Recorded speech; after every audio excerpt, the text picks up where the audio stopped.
Hey, morning, everybody. Well, sort of a morning here with Fight Legends Media. We're just here hanging out. We're going to check out a couple of the videos and some other content from last week as we get going here on Monday morning, another week in the industry. So let's get to it.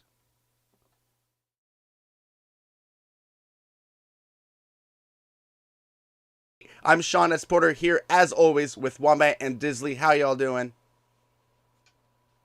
Love and life, brother. How are you doing? We're doing great, man. Staying busy, and we have a whole bunch of cool things to talk about, don't we? Yeah, 100%. Dalen, what's going on over there at Game Dev, brother? Well, we've got a couple of things this week. We've got a update for our marketplace stage. We've got a new character design that's coming in, and we've got also a wall kick update for Ross.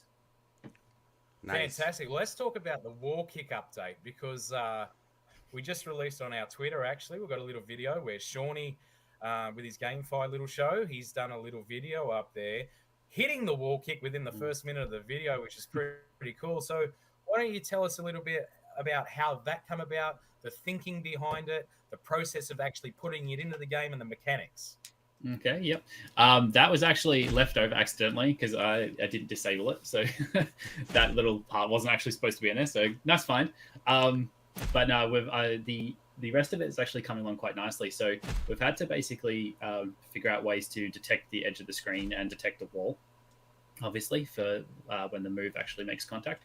And basically, it's adjustable. So I've had to implement a way for it to variably figure out the distance and then change the force behind it to get it all like working correctly. And we've also just replaced the animations as well with some more polished versions of the rough draft. So yeah, it's coming quite nicely. Basically, the closer you are to the edge of the screen, the easier it is for us to escape if you and hold down the button for longer. If you release it earlier, it'll actually do the move quicker, so you can kind of just pull it off as an attack rather than an escape. So when it comes to damage with this move, is it more just to turn around to the other side of the screen and it's only a little bit of damage, or what sort of damage is it creating? Actually, at the moment, it's just static. But the kind of the bonus of it is that if you try to block it and it gets behind you, you won't be blocking in the right direction, and that's when you'll actually. So basically, it's unblockable if you're not timing it right. So yeah, that's the kind of the benefit out of it. It's not as so much the damage of the move, more of the like maneuverability. Positioning, yeah. So then you can obviously probably strike the back or something, which obviously in MMA is not legal, but in Fight Legends, Fight Legends don't care. Yep. So also you talked about lighting, brother. What's going on with the lighting? So the lighting in the market stage. So the market stage is taking a little bit longer just because it's got so much detail behind it, and there'll be like lots and lots of props. So we just started getting into the lighting aspects of it. We're actually thinking about having dynamic lighting on some of the like exchange windows that you can see, like one of these booths up here. So that'll actually change depending on the stock market going up or down. And we were thinking of tying it obviously to crypto and or Filecoin. So that'll be pretty cool to implement once we actually launch the token. Yeah, you'll see on the clips we're showing right now. You'll see some of the new updates for the marketplace. Cool. That's kind of fantastic. Yeah, they look amazing, and you've done a fantastic, especially the art department. Talk about working with the art department. Like obviously you've got to bring everything together. So you've got the art department creating these graphics, and then you obviously then go and put everything into that graphic to make it come alive. How does that kind of work? Like, do you give total free license to the artist? Do you talk to them about what sort of feel we're after? How does that all come together? So yeah, it's actually interesting because basically it's a pipeline. So you've got all the way from concept to the in-game. There's actually quite a few people that handle the assets. So this stage you see behind me is in concept. So it's basically Jason, our lead environmental artist. He does all the concepting. We go through an iterative process with the dev team to basically get feedback on whether or not it's what we want, different things that we could change, and keep changing it until we get what we want. Then actually that will go to another artist who is a prop artist that makes the scene optimized for in-engine use, because this scene isn't very optimized to begin with. And then once it's gone through that process, we get a tech artist that goes and puts all the materials and shaders on it, makes it look as close as possible to the concept within the game engine. And then that's when I actually get it and start implementing into the engine as a fightable stage. So it goes through at least 4 people before you actually get to play it.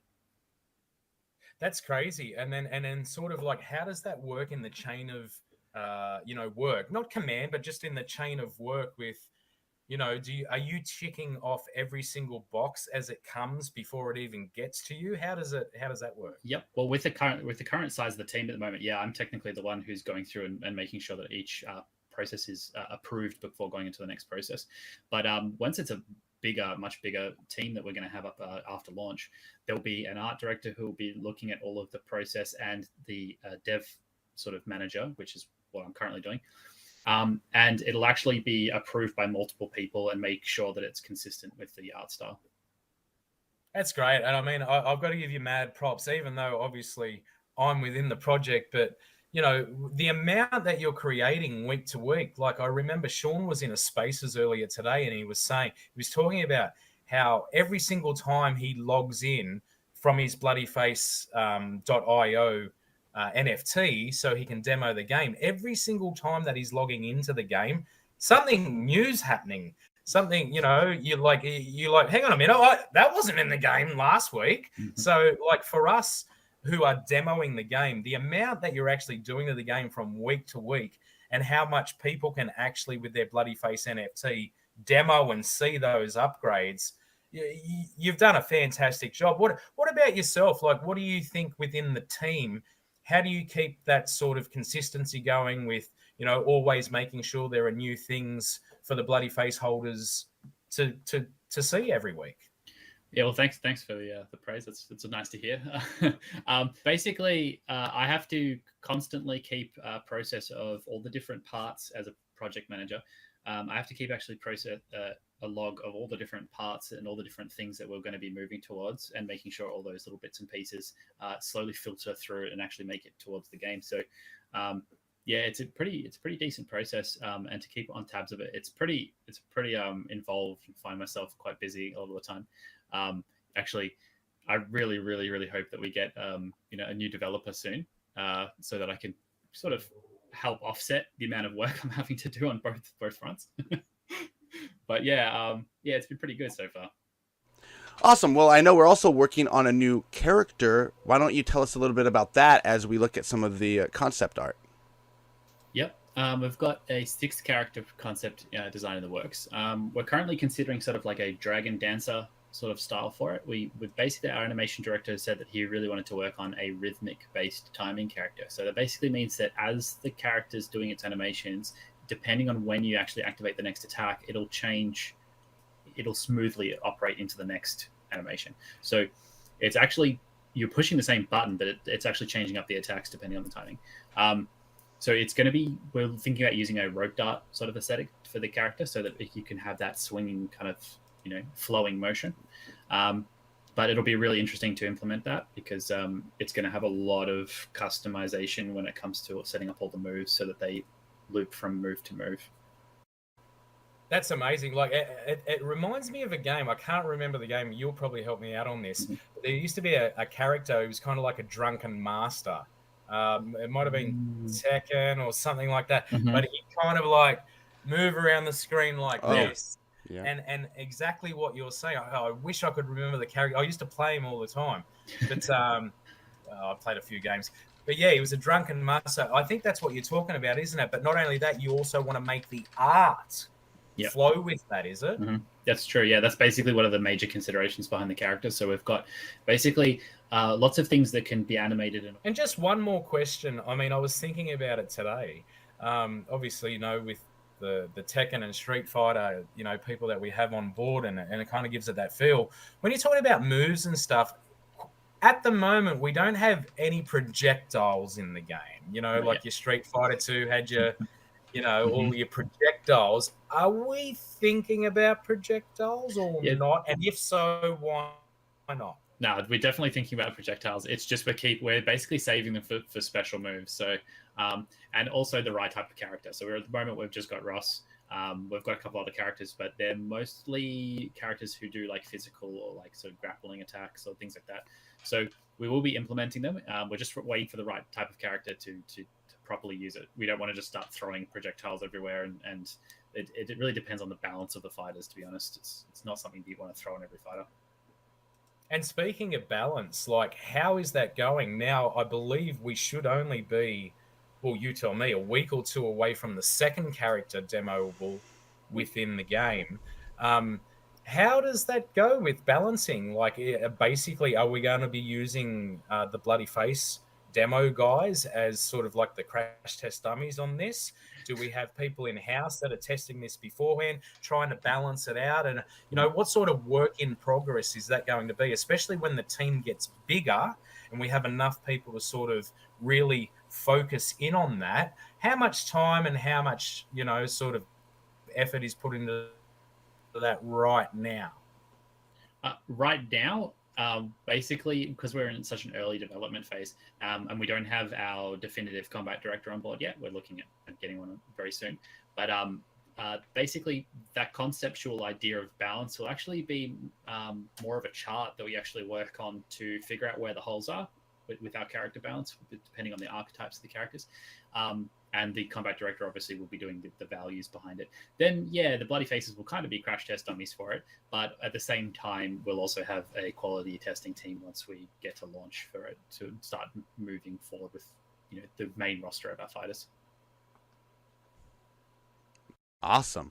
Well, these are all super cool alpha things that everyone can find out here every week on the dev update. We love to bring in the visuals. You know, we were doing tons of spaces, but every now and then you got to stop in to Fight Legends Media on YouTube to make sure you catch all the visuals, and make sure you're following us on Twitter and all over social. We're going to start streaming more often, and so we'll love to see everyone in the community out there supporting us. Get into Discord, and we'll see you next time.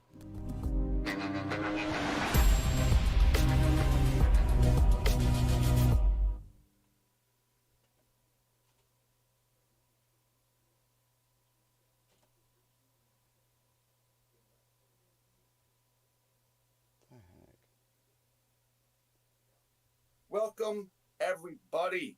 Another day in crypto. Here we go. Web3 wake up.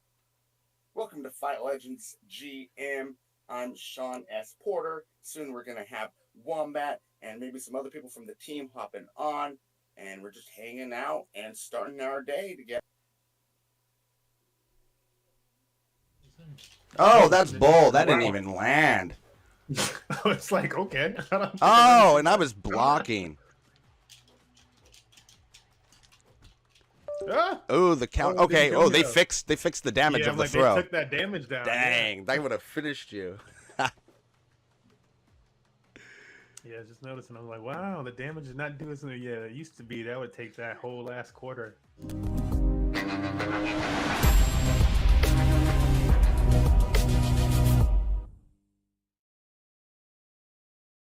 Crypto news that happened this week. I'm sure that you saw the haters themselves. Also, the reason behind most people's woes that they don't know about in central banking. JP Morgan, the people that started central banking, pretty much, like in our last the Fed Reserve, as far as the Fed Reserve at least, they're at the top of the Fed Reserve list. For people that don't know, the biggest bank in America at the top of that list is JP Morgan, who also held the meeting to start the Federal Reserve.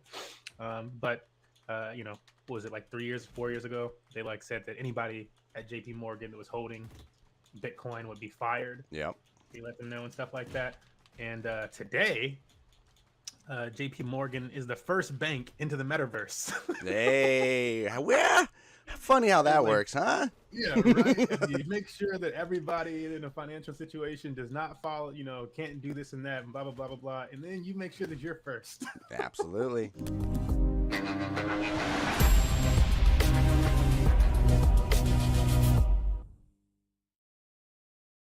And it's just like, it just keeps being the case. And yeah, the people that are going to be last are the ones that want to be, you know, coddled the entire way. Like, I need it to be this safe. You need to be like, I walk across the street and somebody comes out and holds my hand, and there's a light that comes on and flashes and lets me know that I can walk across the street.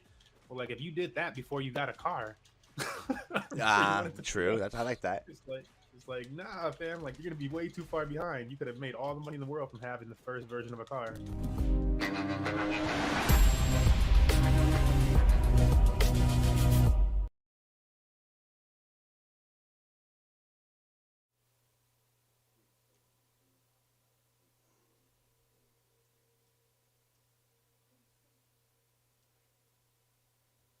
Hey everyone, welcome to Fight Legends Media. I'm Sean here with Smurf from Money Match Gaming. We're here playing the Fight Legends demo, playable for any Bloody Faces NFT holder. That's our early access NFT. Allows you early access to this game demo and a whole bunch of other cool perks you can learn more about through Discord. So make sure to check out fightlegends.io for more info there. And as you can see, we're just testing out some of the new moves. I also, last dev update, Smurf, we were talking to Disley about how he actually does have a little bit of a version of the wall kick in there. So that's something to kind of... Oh! Did you just pull it off right then? There you go. Yeah. On cue, like we planned it out. Look at that, baby. Cut. Yeah, so there you go. So yeah, there's that cool off the wall kick, and then there's some cool kick reactions for when Ross gets hit into a wall. That's they're updating that. He does a little bounce off, which looks real nice. And just overall smoothing things out as we work towards getting another playable character in here. Of course, we've got Nyx, which is our first female character, has extendable limbs on one side of her body, so it's going to make for very interesting technique. Certainly a zoner style, trying to keep people away with that long range, so it'll be real interesting once she gets into the demo for us all to play and take sides on, so that'll be fun.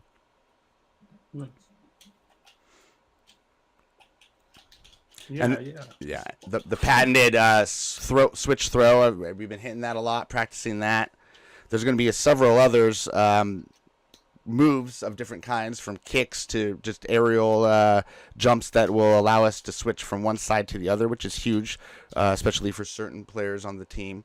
But I love the wall kick and that sort of thing, which were inspired by the real life Karate Combat, which Ross Levine is a IRL athlete for, and the 2021 Rookie of the Season. So that's always very cool to see some of those real life techniques they're known for implemented into the real game. And we've got tons more coming in that realm. We've got Bob Sapp coming into the game. He's for sure going to have like the pile driver or the power bomb.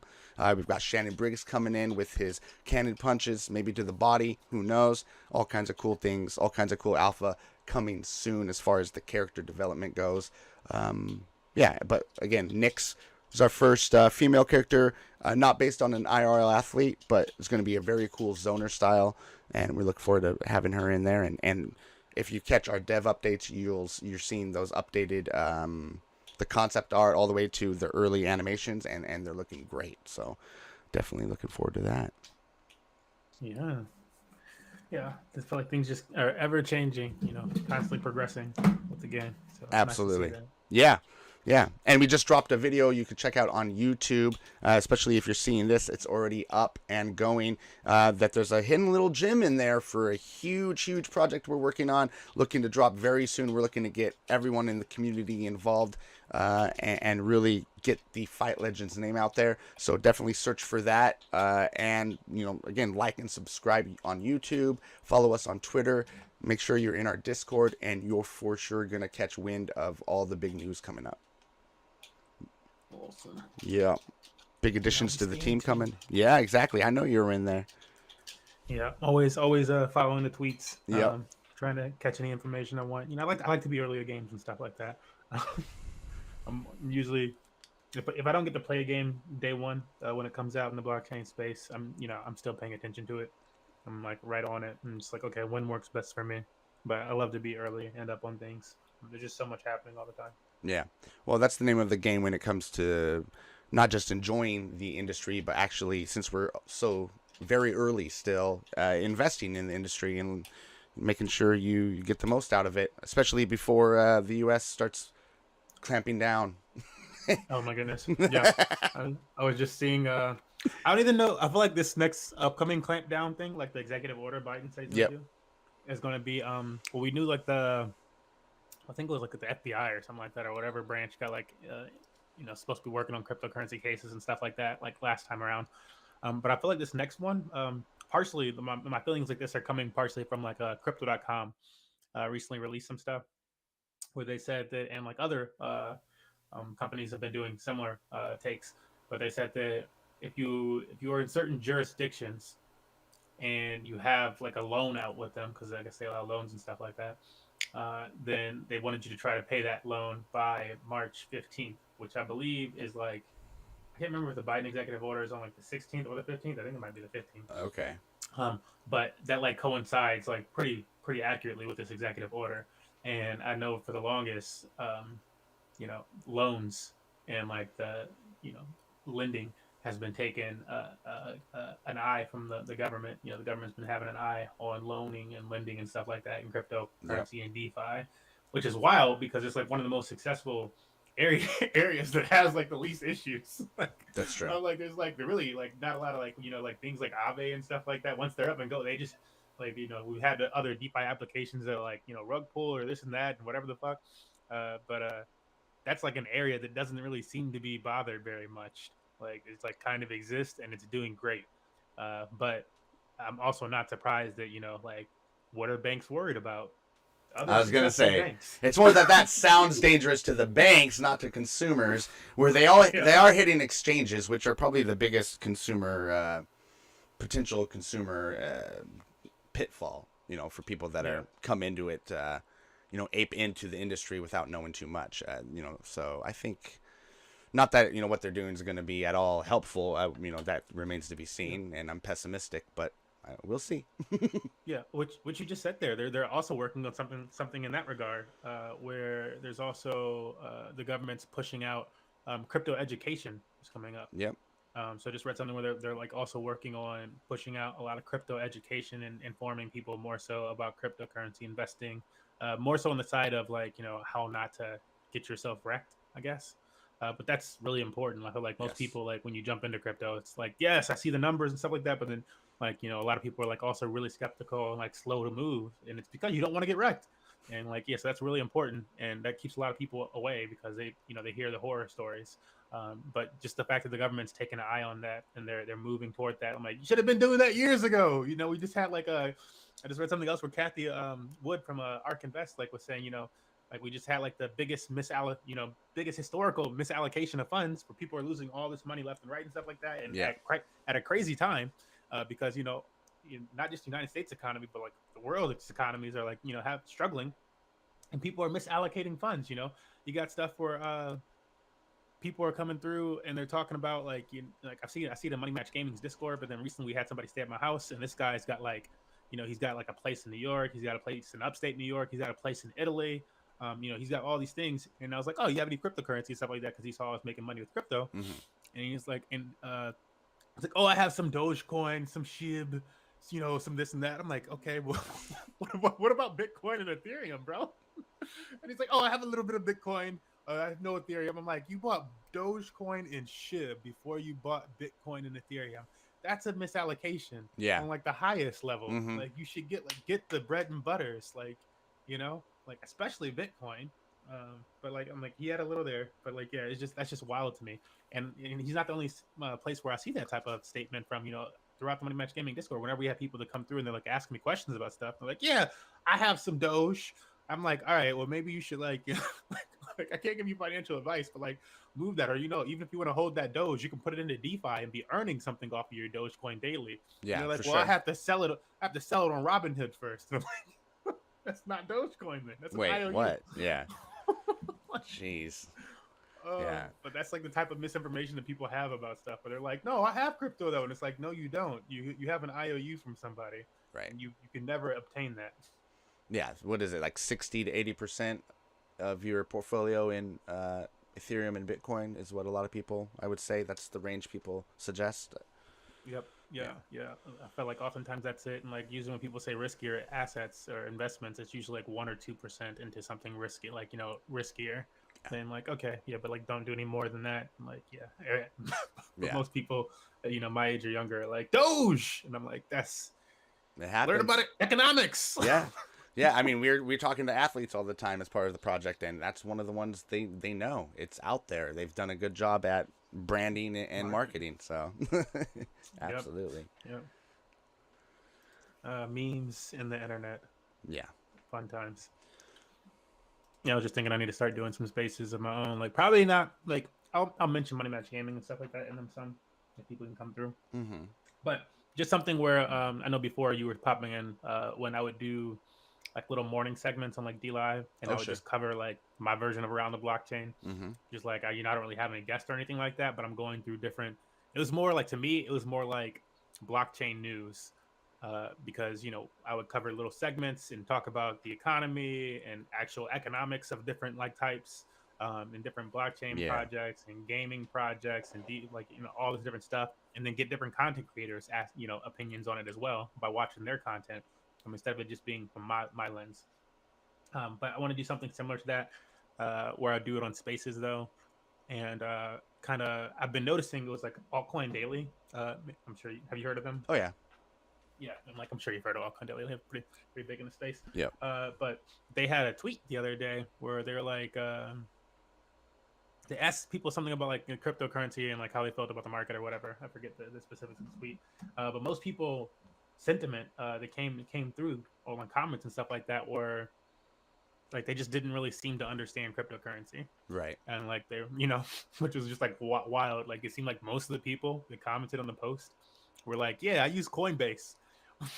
Right. And I'm like, that's cool, but that's not really, that's not really, that's you want to step away surface from level. That should be like your Yeah. that should be your entry into cryptocurrency, and then like after a few months of being like, okay, I got it on Coinbase, and you discover a little bit more, and you branch out to maybe MetaMask or a hardware wallet or a paper wallet, Yep. and you start to like actually utilize crypto, especially like in 2022. Like maybe in 2018 or something like that, if you were having that introduction to Coinbase, you would just stay on Coinbase and like maybe move it to a hardware wallet. But at this point, if you're like not utilizing DeFi or GameFi, NFTs or something like that, it's like, really, what are you doing in this space? That's true. Like, I'm actually kind of confused because there's all the other technologies that revolve around it now, and you're not taking advantage of any of them. But you jumped on Coinbase for speculative, like asset, management. Like, what's that about? And like, especially in today's climate where the government's like, we'll shut down this and this and that. That's true. And like, well, you don't have a hardware wallet? Yeah. You don't want a paper wallet? You don't want anything? You want to learn about it? Get off of Coinbase. Get some of your funds off of Coinbase. Yeah, I totally agree. It's good for onboarding though too, especially there's something about being able to tell people, hey, you don't have to buy in at all. You can go on and just start learning about coins and earn a little bit of them. I tell them about my Matic geez, I can't even remember which. There's a couple I had on that I earned for free, and they, eventually hit, pretty high highs, and you can either get your bag or reinvest like I did, and so that's a cool little story I can tell people that get them a little more interested. I think it's almost like, even though you can see it as FUD, all the Coinbase regulation talk, it's almost like, oh, they're being. I've heard about this. Yeah, they're in talks about being regulated. So it's like almost helps with the trust with some people, I think, that aren't in the industry and see it obviously as contrary to kind of the industry's decentralization. But for them, it actually helps, Oh, okay, that's cool. They're actually going to protect people. Right. Rather And that's why I can't be like totally negative against Coinbase. I do love Coinbase. I think it's a great platform. Similar to like I wouldn't be surprised if Cash App became similar to Coinbase in the future, honestly. Right. I could see that. But I do see it as a great product and a great onboarding product. The ability to earn some cryptocurrency, and that's what similar to what you were saying. That's always what I tell like my friends. They're like, "Yo, Smurf, not financial advice. I heard your videos, how do I get started?" And I'm like, all right, yeah, like I would get a Coinbase account, like, get Coinbase, and, have a, if you can actually put some money in today, put a little bit of money in. And if, like, if you wanted to spend 100, I'll tell them, try to teach them DCA at the beginning, dollar cost averaging. And I'm like, if you want to spend, if you have $100 to spend and you were like, I'm going to put $100 into crypto today, pause yourself and say, I'm going to put like $20 in today. And then you decide the time frame, but maybe tomorrow, maybe the next week, I'm gonna put $20 more in. And in the meantime, do the quizzes on Coinbase and learn about those Exactly. cryptocurrency, and they're going to give you free crypto. Yep. But in that way, you're also dollar cost averaging, which is a really important thing to learn about crypto and investing in general. And you're spreading out, the way that you're allocating those funds and the way that you're entering the market, instead of entering at one time and then it being like executive order tomorrow, and you're like, how does that affect the market? Yeah, And then you're like, this is how it affects the market, 15% down. Like, that's true. and it's, yeah. But you learn those things over time. So yeah, I always try to tell people that stuff. But like, main points. Like Coinbase is, as I'm like, get away from it and stuff like that. It's still a nice place to get onboarded to. It's just at this point in time, we have DeFi, we have games. Like you can,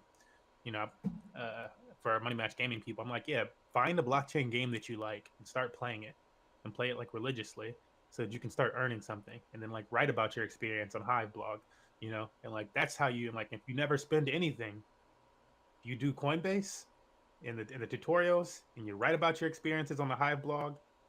That's you a great play a blockchain start. game that you like. Yeah. All three of those things, and then like if you throw in D Live because you want to stream too, then all of a sudden you have 4 funnels of actually making cryptocurrency consistently. And it's like, what you need like 6 or 7 to be like considered like a top investor. Like, Right. You're on your way. Yep. You're all of a sudden just making money, and you can't find it in other places. But like, Well, and like, you're planting your flag in Web3, which is a whole nother conversation to have with people. But certain people understand that too. Like, hey, look, you might have never heard of crypto, but if you understand that, like, getting in early on Instagram before it was huge and how that would have benefited you, you'll see why being on these Web3 platforms early is going to benefit the brands that, are established there. So. Yep. Yeah, couldn't agree more. It's always the case. And yeah, people, eventually they find out, but when they find out, do they even take advantage of it? Most of the time not. Yeah. Execution, like there's learning something, learning that knowledge has been, maybe hidden from you, or it took a while for you to understand, and then there's actually executing on that knowledge once you have it. And most people, fail at both parts. Yeah. So it's like, Yeah, that's interesting. The way no that, knocks. yeah, well, the way Fight Legends is doing is interesting because the way we look at the industry, GameFi specifically, it's like a lot of people do a lot of talking first, try and build first, build the hype, then build the game. For better or worse, we started building the game first. All of the early seed, investors are not even in the GameFi or crypto industry for a large amount, because our CEO, who's from the MMA side of things in Australia, was going through all his friends in that industry and getting early investment, as we brought in, the plan to bring in IRL athletes as we have. So I think part of it's just knowing, that we're doing it a little bit different. So there's going to be others out there that maybe are doing something similar to us that are seemingly bigger, but don't at all have the game built out to the way we do. They don't have the team that we have. In fact, when our devs look at their gameplay, they're like, oh, this is stuff that you just get like with the comes in a package. Yeah, it's all packaged, and they're just throwing it on this skin, and that's why it's clunky, and it takes a little bit of time for us to fine tune everything. But now, as we play these demos, you see how smooth Ross is looking, implementing new moves and animations every week, and now we're starting to get a new player to come in, and we're slowly starting to show everyone the reason that you should be so much more bullish on this project than other ones who, again, are putting out lots of shiny stuff, but then what's under the hood? Whereas us, we've got everything we need under the hood, and now we're starting to polish everything. So Right. Yeah, totally. And I mean, that's why I got my bloody face, because regardless of what the initial I want to say like package or whatever the initial like look of a gaming project is, the fact that you have a working product is very important to me. Sure. As a, and I've been investing in DeFi games since I skipped out on CryptoKitties, but I got my Splinterlands packs like right away, like early on, and it's like I needed to see something, and I trusted the Splinterlands devs, and so like I saw, they were showing us, and like not only were they showing us, but they were letting. I'm not sure if you remember this back in the what were then Steam It days, but they were letting the community actually write out the cards. Yep. And the lore for the cards and stuff like that. So not only did you get the chance to write, and it's not like it was a ton of people. It was like you competing against 300 other people or something like that. Like, Exactly. Yeah. Well, you want to write something really good, actually give some time to it. You get to write the lore for this card and stuff.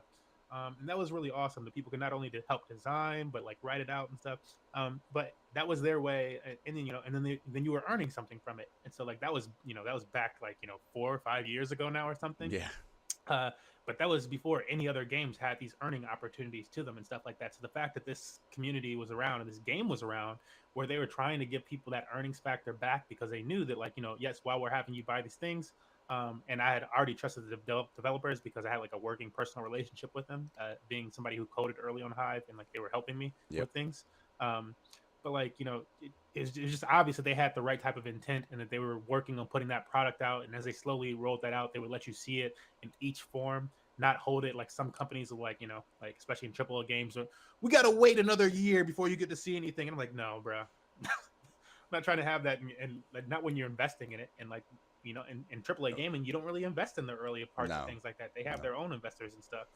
So and those people get to see it behind the scenes. Otherwise, they wouldn't be investing. Absolutely. But in blockchain, it's all of us, and like it's a collective coming together to fund these projects. And so if you don't get to see something, if you don't get to see, if I don't get this training room experience, if I don't get to see the fighters, if I don't get to see the mock-ups of the fighters before they went to this, which are all things that Fight Legends has done, they'll show you the drawings, and they show you the new map before it comes out, before you can play in it. Then they should, now everybody who's invested at this certain level can actually play the demo and stuff like that, and give their feedback and watch it increase. And you think there should be a new move there? Here's the new move. And this is all while things are in alpha or beta phases. And so that's just like, it's amazing to see that type of progression. But that's the type of thing that you look for in blockchain gaming. If you don't want to get screwed over like so many other people, and I've only been rug pulled like maybe once or twice in all of my crazy ass investments and stuff like that. And like, knock on wood, of course. Yeah. But like, I'll take some super risk with like some of my DeFi stuff or something like that. And it's just like, I'm just not gonna. But I'm also, I've learned a way to look at things, and I've never been rug pulled with any type of games or anything like that I invest in. And people will hit me up left and right, check out this new blockchain game or this and that. And I'm like, if it fails, it's because they didn't have enough funding or something like that. And they're transparent about it the whole way. But so what do you think about like rug pulled on a blockchain game? If I go out there, say I'm looking to invest in an FPS, or there's several games that are seemingly in our Fight Legends kind of vertical. So if there's several different projects out there of a type of game you want, how do you think it's best to, as a consumer, to try those out? And is it basically just doing your own research? Because there might be multiple playable demos out there, but maybe a lot of it I think is onboarding into the project and who's behind the project, obviously, right? Yeah, I think a lot of it's like who's behind the project is important, and being able to know who's behind the project. And I feel like even if they have like an alias or something like that, where they don't like necessarily give you their government name or something like that, they need to have a reputation. They need to have a reputation in the space of doing something successful. Like, I don't know, like the agroid and stuff like that from like right agroid or whatever. I'm like, I don't like an Acid Joe and like all these other people and like that type of community. I don't know their actual names, but I know their reputation, and I've seen it, and I see how they care about the community and that they're not malicious actors. And so I look for people like that in these games. And so if I can see that within your gaming community, and I can see that you're actually working on community, and community is important to you, then that's more trust. Like, so the developers, a certain level of trust, you're actually trying to develop a community, and it's not just about, I see like some type of people like, they're supposedly developing a community. And this is where a lot of people get caught up on social media. They're like, they look at the numbers and like, oh, does this social media account have a large following? Like, that's not going to help you. That doesn't mean anything. In fact, if it's too large and they just came out, that's probably a red flag. Right. Why do they have 40,000 people and start looking at those followers? 2,000 investors. Yeah. Why is there only 2,000 investors, 800 investors, and they got 40,000 followers? What's that about? Yeah. It's not even that expensive. Everybody can have a token or something like that. Look at the blockchain matrix too, and like you see, like nobody's like constantly investing in the blockchain. If it's blockchain side, I'm looking at the Explorer, seeing how many transactions are going through and stuff like that. When's the last time a transaction was made? Right. But that level of things, and then like you were saying, like actual development. Roadmap. So roadmap and actually hitting those milestones on a roadmap to some degree. And if they're not, like you can miss a roadmap milestone, that's cool. But if you don't have anything to show for it either, and you're missing those roadmap milestones, and I'm like, it's a bad okay. luck. Yeah, I'm getting less and less, and like I probably like maybe I've invested at that point, probably haven't again, because like I'm pretty cautious with it. Because I get in early, but if there's nothing to play yet, then how early are you? Maybe too early. And that's when people get screwed over. But like again, Fight Legends has done things the opposite way around. As opposed to a lot of these other entities in blockchain gaming, where they'll just come out and their main stray is, well, we have a farm or something like that. So that there's developers that are used to copy and pasting farm Yep. code, and like that's not hard if you're a developer of that level and you know what you're doing. You can literally just copy and paste another farm stuff. So I want to see the innovation of your farm. Then I don't want to just see another farm that's failed 100 times over. Yeah. What's yeah. your innovation? Somebody could come out with a farm that actually locks tokens up for 2 weeks, and I'd be like, thank God. What took so long for you to change the game? Oh, someone's been paying attention. Like, good goodness. Yeah, Yeah, exactly. seriously. So I'm like, we know, if you've been in the space, you understand certain things. But yeah, everybody else is just looking for a quick buck, and that's like oftentimes it gets people screwed over. I'm like, I'm not necessarily looking for a quick buck with this. I'm looking for to be a part of something big, and watch it grow. And that's how I make my investments, like actually believing in a project, believing in their vision, wanting to be a part of that. Right. And that'll make you stick around with the project. And if you want to stick with the project for those reasons, then you can imagine other people want to stick with the project for those reasons. And I think that's very apparent in this case. Yeah, that's how you build the community up to launching and getting to the moon, and which is definitely where we're headed. Also such a cool alpha coming out. So make sure you're checking out the YouTube channel and following us on Twitch and all the socials to get updates. We got dev updates coming out every week. We've got these GameFi throwdowns. We've got regular Twitter spaces. So tons of info out there to keep everyone updated. And of course, Discord and all that too. So awesome. Yeah. All right. Look at the detail on this thing. It's so nice. Look at the. I'm like, not just the character, but you got to look around the map, honestly. And like that's attention to detail and like even trying things. So Yeah, absolutely. And this is all made by, someone from the Street Fighter V alumni, making all these awesome stages, and there's a whole bunch more to come. Behind me, we've got another one. The new Marketplace stage is getting worked on. That's going to be awesome. Going to be a whole bunch of dynamic screens in there and that sort of thing. But yeah, so thank you so much, Smurf, for hanging out with us. Again, Smurf from Money Match Gaming. Tell us what you're doing for the rest of the week. What's going on with Money Match Gaming as we head out? So this week we have our usual relaxed kind of like a casual Halo night. We had a Smash Bros tournament this past Sunday, and I'll also be working on. I want to start moving into. This will be like our first blockchain game tournament actually, but I want to do two different ways. I want to do like a tournament and then also work on a King of the Hill type of event, which I'll probably incorporate some NFTs so that we can, because the game that I want to do it with. Gods Unchained can sometimes it can be short matches or they can be really long matches. Right. And due to that, I want to like reward people an NFT that allows them to like maybe miss an event or two and come back and still have their record intact. Nice. And so working on that. But yeah, that's like my big work, as well as just social media content throughout the next week is our Halo night on Wednesday, and then working on a Gods Unchained tournament and King of the Hill style event, so we can start doing that. Starting maybe even just next week. Cool. I want I like to have like at least a week or two. Of course. But I also don't want it to be too long because I'm very much about getting out there and starting. But yeah, promotion is also important. So how do you organize your esports tournaments? What are you using an third-party application or? Yep. Yeah. So we're using third-party applications. We might access another it's another third-party one, but challenge soon and like integrate that within our Discord. But currently we're using Smash GG, which is also integrated with our Discord. We like to integrate things with our Discord. So we've also integrated that with our Discord for a points and reward system where people can actually earn. So it's kind of like a play to earn system, where they can actually earn points per round of the bracket. As long as they're registered within our system. But we use Smash GG just because it's a nice tournament setup and allows people to chat and stuff like that. And again, our whole thing is, building that community. We have, bigger, envisions and plans and stuff like that for the future of Money Match Gaming. But the most important thing to us is community and building that place and that base before, otherwise, and I've had this conversation with our CEO before, the Infinite, and I was like, there's no point in us having a super fancy website, which we, spend tens of thousands of dollars on and stuff like that, if there's no community to go to that website. Sure. It's just pointless. Yeah, that makes sense. And so what would you say are the differences between Smash GG, which I assume you can, it's not just for Smash Brothers, and Challenge? What are why would you use one over the other? anything particular? Yeah. So Smash GG, using it just because, well, number one, because it has a audience base. They have their own audience that's used Okay. to going to that website and looking for tournaments. And so if we're doing Smash Bros tournaments, oh my god, Smash GG Smash.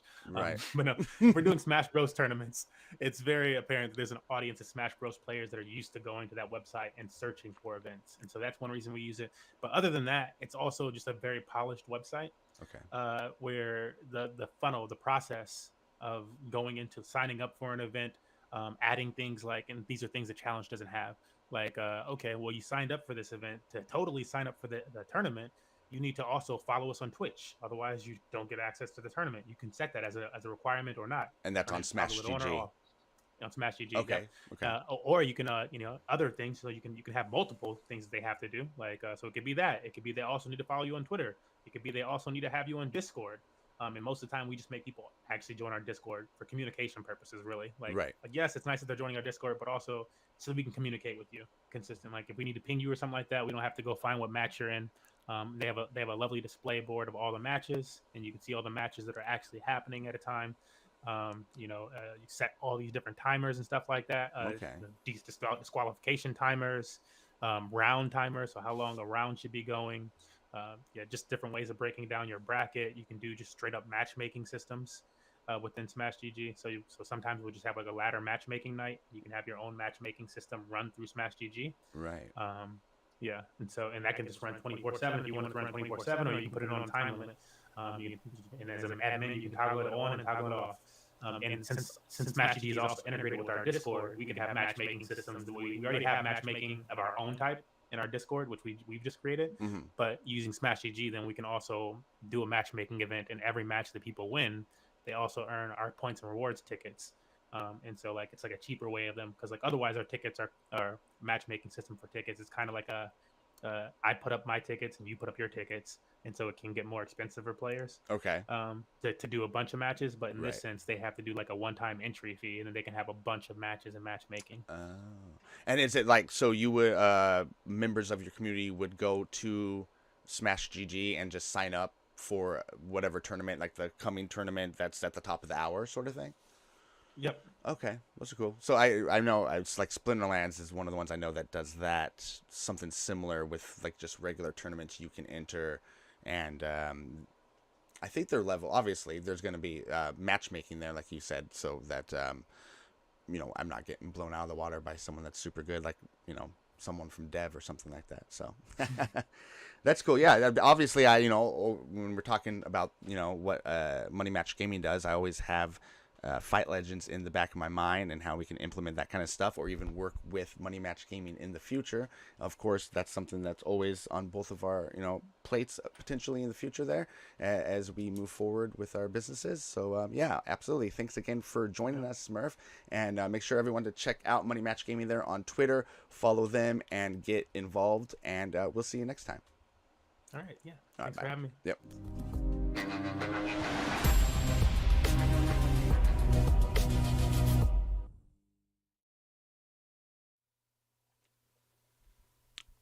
All right. So those were two of our most latest. Let me fix my camera here. Two latest videos there. Lots of cool things going on. You're seeing Smurf from Money Match Gaming and I on GameFi Throwdown.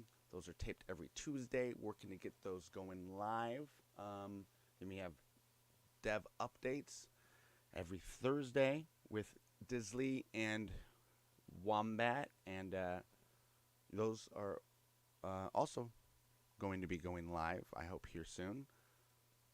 Let's do a couple more. Let's see what else we've got. I was thinking, make sure you're liking and subscribing if you're watching here on YouTube. Follow and like wherever you're watching.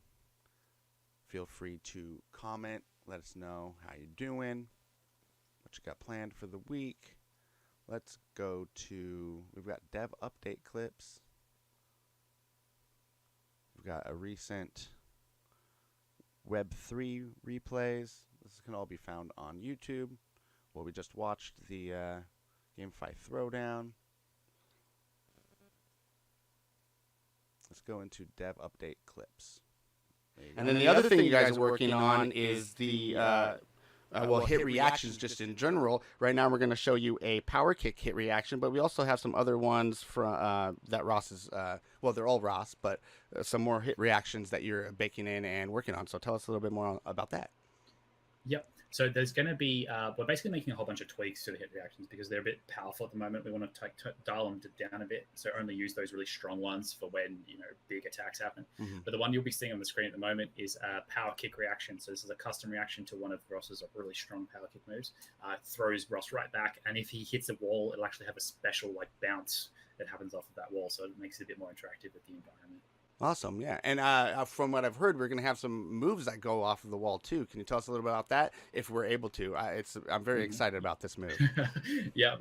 So there's a wall kicker I'm implementing at the moment. So I had to make a custom detection for the edge of the screen or the edge of the environment so that Ross knows where, obviously, he can bounce and ricochet off of. It's still dialing in the mechanics of it. It's technically in the build at the moment, but I haven't actually added it properly yet. So you can actually pull it off if you try. It doesn't have all the animation smoothed out yet. So gotcha. Yeah, it's going to be an interesting mechanic. You're going to be able to, the closer you are to a wall, so the closer the opponent is pushing you into a corner, the more of a jump over their heads you'll be able to do. So it'll actually give you kind of an exit strategy. But also because of the way that it hits back and forth, you'll be able to, if you time it properly, get behind them and actually kick them in the back. So that'll be interesting, little mechanic.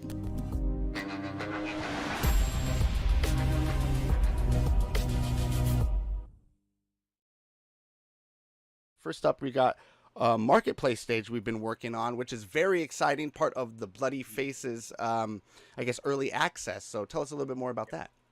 Yep. So we've got the marketplace. It's really exciting because it'll actually be used both for the website and for the game. So it'll be the background that all the people interact with when you're doing all of the trading functions on the website, but also obviously the players can actually fight in the game with it. So there'll be some pretty cool crowd reactions that we're going to have with it, and it's an early progress shot that you'll be seeing on the screen now.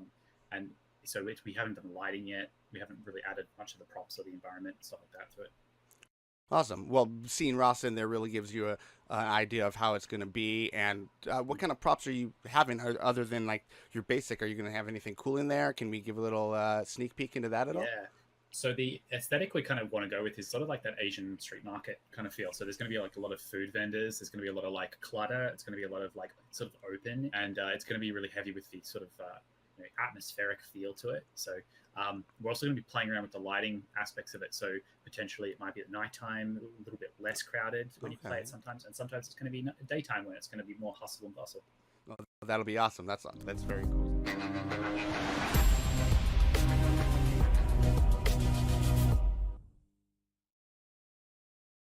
Hey, so Dizzy, why don't you tell us a little bit more about the light paper that we're working on? Yep. So our full stack dev, the website dev, he's basically made a really cool documentation page. We're filling it in right now with all of the details from documents we've been producing.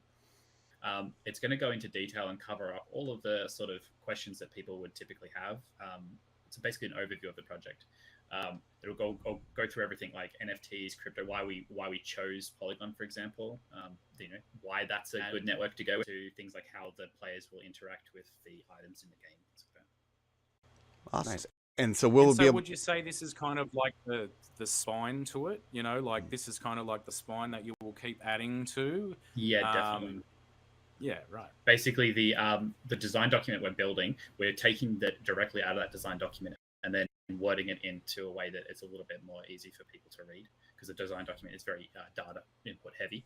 And it'll basically be a master document that covers everything about the design of the project. And yeah, we've been already sharing it with partners to be able to get them on board. So we're going to have exciting updates for that actually soon. And where might people find this once it's up and going? We'll be able to find it on fightlegends.io? Yep, that's correct. You'll be able to go through it from there. It is technically hosted in a separate location, but it'll be linked from the website. And we'll be releasing it hopefully by the beginning of next week. All right. Well, thank you very much. And everyone out there, don't forget to like and subscribe to Fight Legends Media for more info and to stay updated.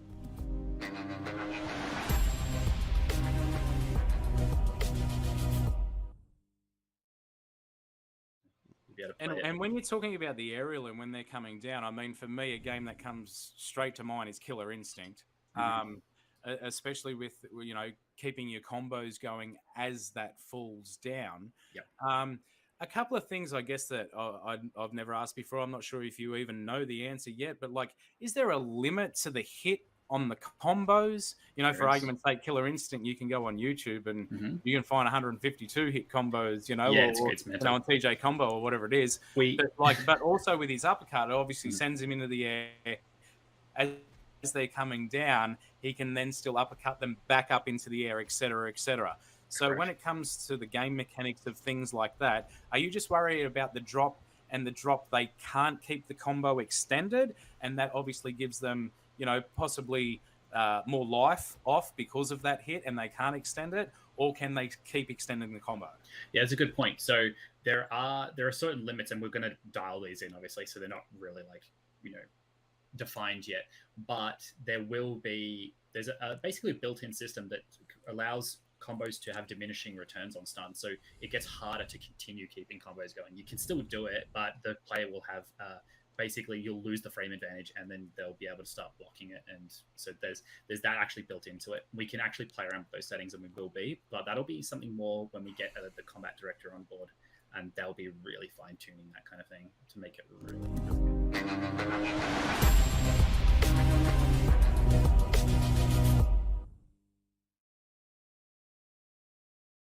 Yep. So there's a new throw in the game.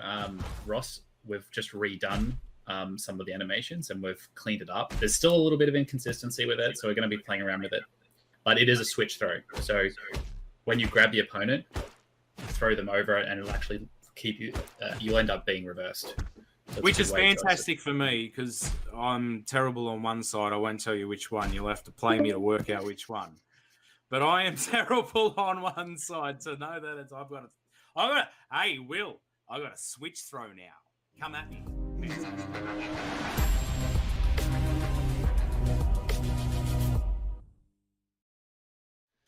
So we've got our newest character, Nyx. She will be ready for play soon. We're just finishing up her low poly model. We've got our animators setting up the rig for her at the moment, which is like the technical animation side of it. Allows the animators to actually move and manipulate the joints with ease within the editors. And then we'll start actually getting her an engine and getting some animations onto her. So that's the next cool installment for the game models themselves. Yeah, those are looking good. So with the gameplay demo that we have at the moment, we can only play Ross.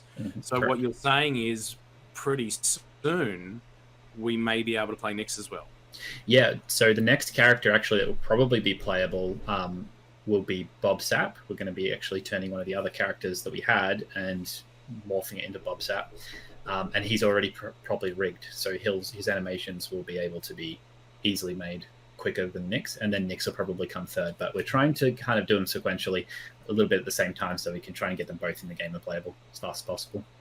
Fantastic. Awesome. A new concept is being developed for our fifth character by one of our concept artists.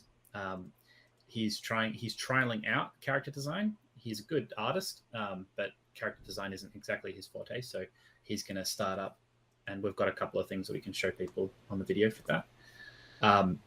The newest character is kind of more of like a hybrid between a person and an animal, and we're still trying to figure out what kind of animal, what kind of background the character is going to have. So we're really in the early development stages of this design. Have we actually thought about having a wombat as that animal? I mean, I'm all up for Australian animals being used. Maybe a drop bear, maybe since that's the koala, the vicious koala. But yeah.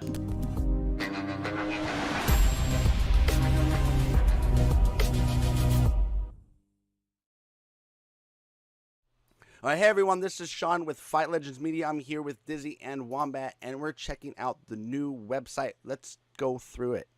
No worries. So we've got a new facelift for the website, made by our talented website front-end developer, Val. Basically, we wanted to bring the website into a more professional, more like esports sort of inspired look. And I think he did a really good job with it. It looks nice and colorful, but it's also got some like cool, not interactive, but some cool like design layout. Yeah. So I think it's going to be really cool going forward, and as a nice way to present the brand. Yeah, it actually kind of gives me a little bit of a vibe of the Overwatch title screen. When you're loading Overwatch, it's kind of it's very resonant to that. So Yeah. I think he's hit it on the head when it comes to the esports thing. Yeah, and our artist did an amazing job with the splash art, with the just the quality and animation. I didn't expect it to be that good when I was setting it up, and then it just came out so much better than I expected. Yeah, there you go, guys. So make sure you check it out. It's fightlegends.io. So make sure you head there and check out the new website.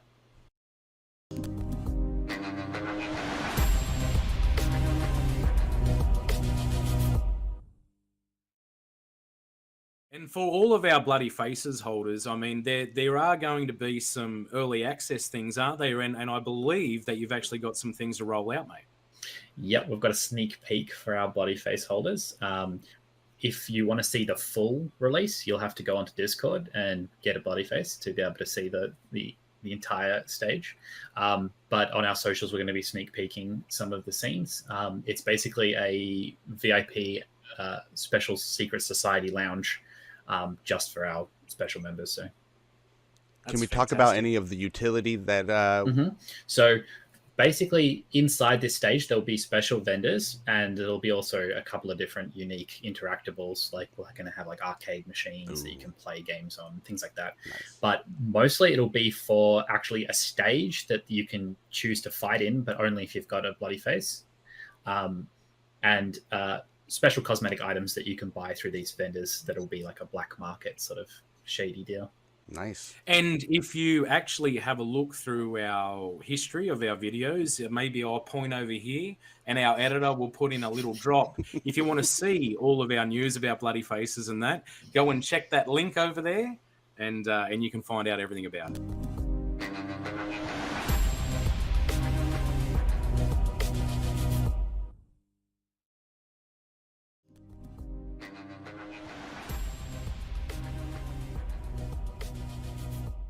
First of all, let's talk about stages. We've released a couple stages here. Talk about those a little bit. One of them had been working on for a little bit longer, but they're both now released and finished. The concepts are definitely finished. So the scenes that you'll see in the dev update, they're all of the concept artwork that is done in Blender. We haven't yet ported it directly into the game yet. We're actually looking at hiring the person who will be doing that. So we've got a lot of recruitment happening. But yeah, we've got the mountain shrine, which is pretty cool. It's kind of like a blend of like nature with the city, like this sort of cyber city that's sort of encroaching onto that like nature. And then the other scene stage is the like arena, the legendary arena, which is going to be like the biggest arena in the city, where it's going to have dynamic crowds that will all go off when different things happen on stage, and moving lights and sounds and everything on all the monitors, as you can kind of see in the background here. That's kind of cool. That reminds me of like, I think was it Punch Out that had the guys hiding in they had the Easter eggs, like when he lowers his sunglasses, that's when you countered. So you never know. You gotta start looking for those Easter eggs now, baby. We're gonna add so many, man. It's gonna be great. hilarious.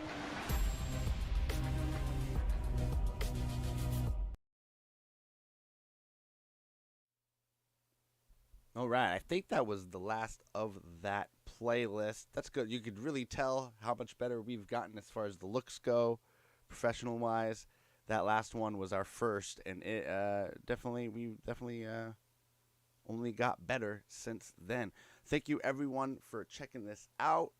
Every Monday, I'm going to try and do a little bit of replay of stuff in the past. We went a little bit deeper than usual on this one, just so we can get it out there for the people to check out on this stream. All the highlights and more can be found on Fight Legends Media on YouTube. Make sure, again, you follow, like, subscribe, no matter where you are. And we'll see you online later today for some live demo play, maybe some more GameFi Throwdown action. Maybe we can bring some teammates on, some community members, and throw down. But until then, we'll see you next time. Thank you, everyone, for hanging out. Later.